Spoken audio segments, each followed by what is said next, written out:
Hello everyone, welcome to the live weekly Holy Face of Jesus prayer meeting. My apologies, I'm running a bit late today. Um, just really sorry. I'm about 10-15 minutes late.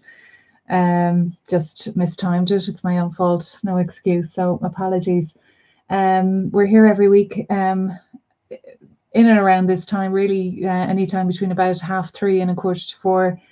And we're here promoting the Holy Face of Jesus prayer and devotion, which was established in the 19th century, although there'd been a long history of devotion to the Holy Face with different saints in the past.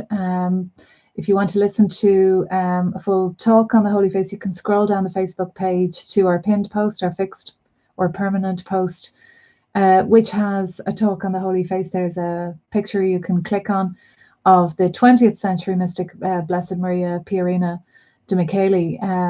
But the story starts really in the 19th century, mid to late 1840s, I beg your pardon. So about 1845 to 1848. And the revelations were received by a mystic.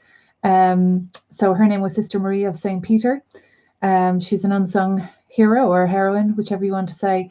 She was a mystic and a chosen soul and a victim soul who received these revelations, wrote them down under instruction, tried to get them made public, failed, was thwarted, and offered her life as a victim soul. And she died in 1848 on July 8th, 6 months after her death, when it looked like nothing was happening. The prayers and the revelations were locked up in the Archbishop's palace. He understandably had sat on them, even though he trusted that she was sincere, the Archbishop, that is, of Tours. The prayers were locked up in the Archbishop's palace. It looked like nothing was happening. And then this miracle of the Vatican took place when the original Vela Veronica, our church tradition holds that Saint Veronica consoled Jesus on the hill of Calvary, wiping his face with her veil. And she was rewarded with a miraculous imprint of the face of Jesus on the veil from the blood and dirt, which was kept as a precious heirloom or relic through the line of the apostles and all the popes in St. Peter's Basilica.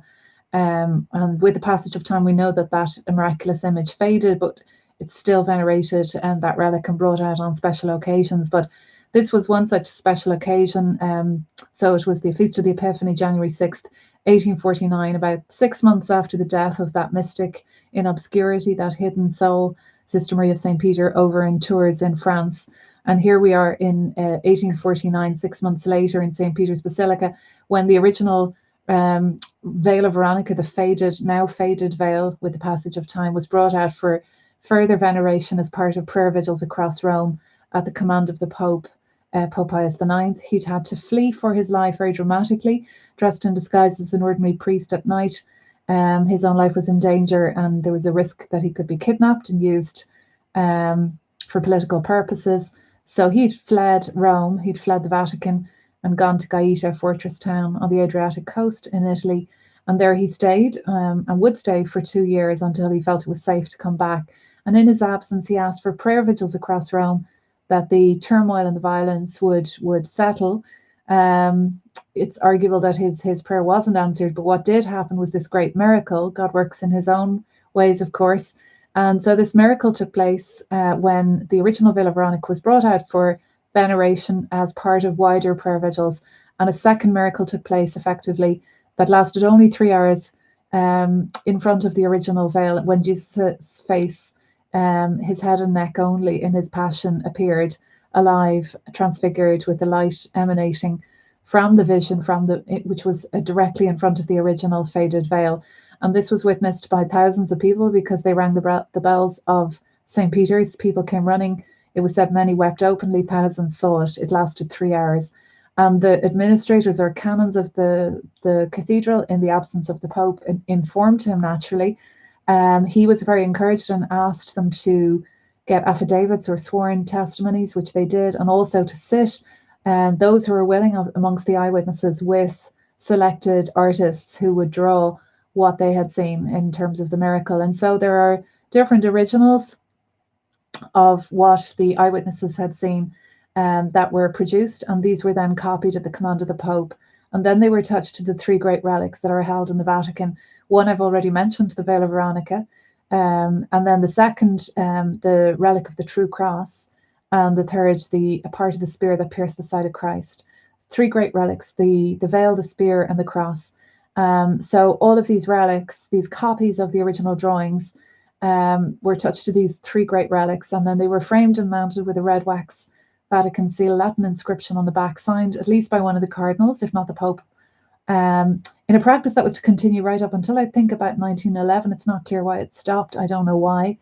But in any case, that was a practice that took place, and these were sent all over the world, mainly to religious houses.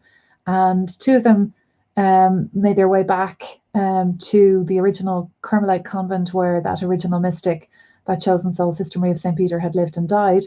And in her absence, the only people who knew about the reality of the revelations were the Archbishop, who had sat on them, because you have to test every spirit. You can understand why he was doing that. The Mother Superior, the chaplain of the convent, and then one other significant person, many of you know the story, Leo Dupont, who was himself a layman, a chosen soul. He tried for the priesthood, it wasn't for him. He was happily married. He was a man who had one daughter before his wife died prematurely, tragically. It's not really clear what from. But in any case, we know that he made his way to Tours at her request when she was dying, that the little girl would be educated by the Ursuline sisters who had educated her. And that's how he ended up in Tours, heartbroken really as a widower, having been very happily married with his little daughter, his mother, and a couple of servants. What's significant about him is that he was probably, by the standards of our time, a billionaire. He was at least a multimillionaire, and he divested all his money.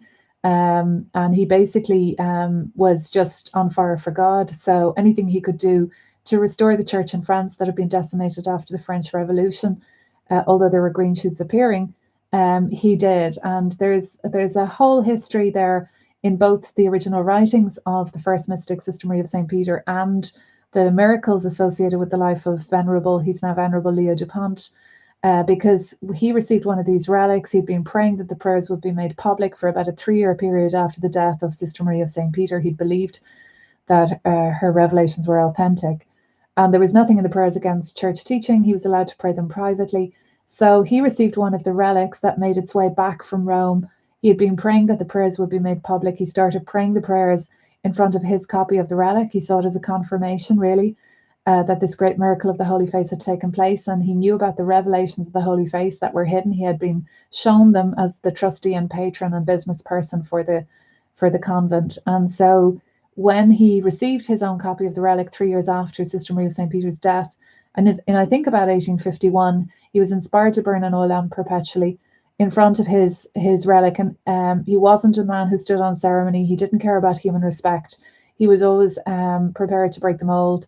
So he had everybody coming to him for business, and he would invite them to pray with him. And anyone who was sick started to be healed, he would anoint them with the blessed oil, or if it was a lady, have another lady anoint her in another room, wherever the problem was, after the recitation of the prayers with the sick person and anyone attending. So multiple miracles. It's reported up to 30,000 miracles took place that were documented meticulously, all with the aim of getting the prayers made public. That was his goal. He didn't want to draw attention to himself. He had no interest in that. He effectively had to give up his business. He saw this as his calling in life. And before his death, he was pleased to see that a local praying membership, which Jesus had asked for, was set up. That the prayers were made public, and that first a confraternity and then an arch confraternity by the next pope after his death, Leo Dupont's death. Another Leo the 13th, was established, and they took over the home of Leo Dupont after his death. His body's interred there. So is the mystic Sister Maria of St. Peter. They're both there, and please God, if we ever get to travel again, it's well worth a visit. I'd recommend it, to the shrine of the Holy Face in Tours in France, which is in a very ordinary little home. He lived a very simple and frugal life considering his background. But in any case, that's the story of the Holy Face. That's how the prayers became public. And then there's a whole saga where saints became involved. Saint Therese of Lisieux, very impacted by the Holy Face prayers, as were her family. And then a year after her death, the Shroud of Turin was photographed for the first time by Pio Secondo. So that was extraordinary, and that had another impact in terms of promotion of the Holy Face.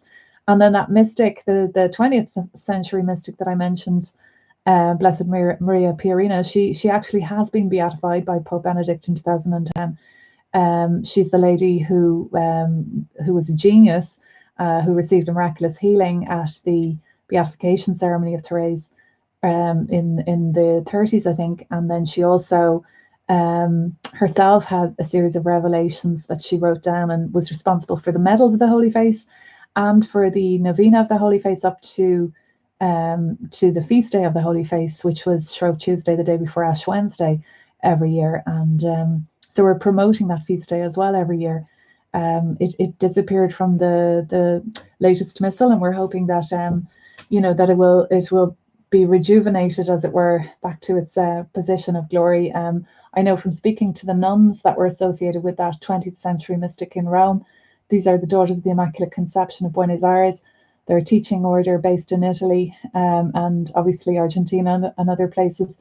The Mother Superior there said that they have two hopes: one, that Blessed Maria Pierina will be canonized, and number two, that she will actually that the feast day of the Holy Face will become a universal feast, like Divine Mercy Sunday, which would be extraordinary. So that's kind of a really fast fire overview of the Holy Face devotion for anyone who's not familiar with it.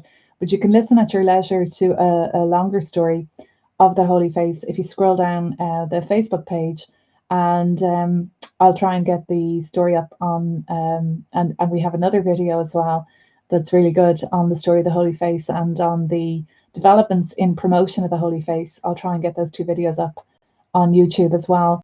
So again, my apologies to anyone who's just joined. I was delayed today, and my sincere apologies, but I just ran over the story of the Holy Face there for anyone who might be new. It's a bit convoluted when you listen the first time. There's so much to it. It probably nearly doesn't do it justice if you try and run through it too quickly. So that's why I'd probably recommend that you take your time and have a look at the video. Your other great options are to order from Tan Books, and I've no connection with Tan, TAN, the story of the Holy Face from the original mystic in the 19th century. And it's named The Golden Arrow after the core prayer. So it's the writings and revelations as given to Sister Marie of St. Peter the Carmelite in the mid to late 1840s in Tours, France. That you can order from Tan Books yourselves if you just Google Tan or Google the book The Golden Arrow.